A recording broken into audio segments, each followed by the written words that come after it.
Nanjavogny ranomasy. Zany za mandeha za dia mandady aby zany mandeha dia tsy afaka za mandeha zany mifamalitra aby tongotranahy zany za mandeha. Dia mitomagny foagna zany zaho. Zany zany aminahy telo taogna amizao. Dia igny zany maty aby zany fitriky zanako le navintivinty. Dia tsisy zany zanako mitiavaka zanako tokana io.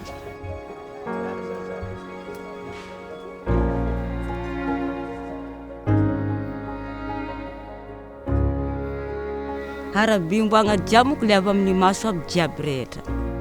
Dia antegna aloha dia isan'ny nalahelo. Dia efa nitarian'olona za karaha le fantara be igny.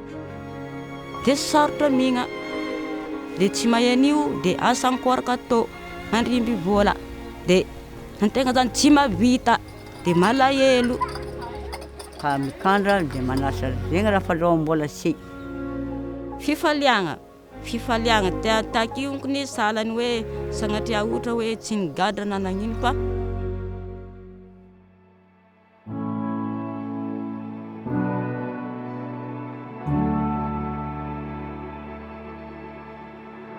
So for both Marie-Jeanne and Germaine, they had really dense cataracts in both eyes, and that means that they really could not see very well at all. What is surprising is how dense the cataracts are. At home, we don't necessarily see them as white as these cataracts. Both of them could really only see someone waving their hand in front of their face, and that was it.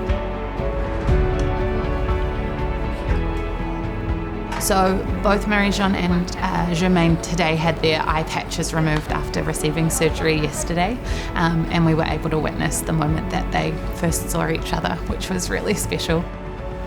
What a blessing it is to be able to help this family and 2 generations of this family. Amen. I was so happy, and seeing them so happy and grateful, it was amazing. Their vision when they started was counting fingers, and now it is 6-9, which is very, very good. It's a miracle. They're seeing really well. Nandra ny fisaorana amiagnandrio Andriamanitra very sisipona na ndre mikarakara. Nahita aloka ndray voatsabo tsara zay amin'ny fiainanany. Dia za koa afaka tagny za dia tegna faly dia miramirana fa dia afaka za dia masabo masaka za dia mampita dia vitako aby zavatra rehetra. Nahitra falifaly foko zay ny tabaniko dia vitako.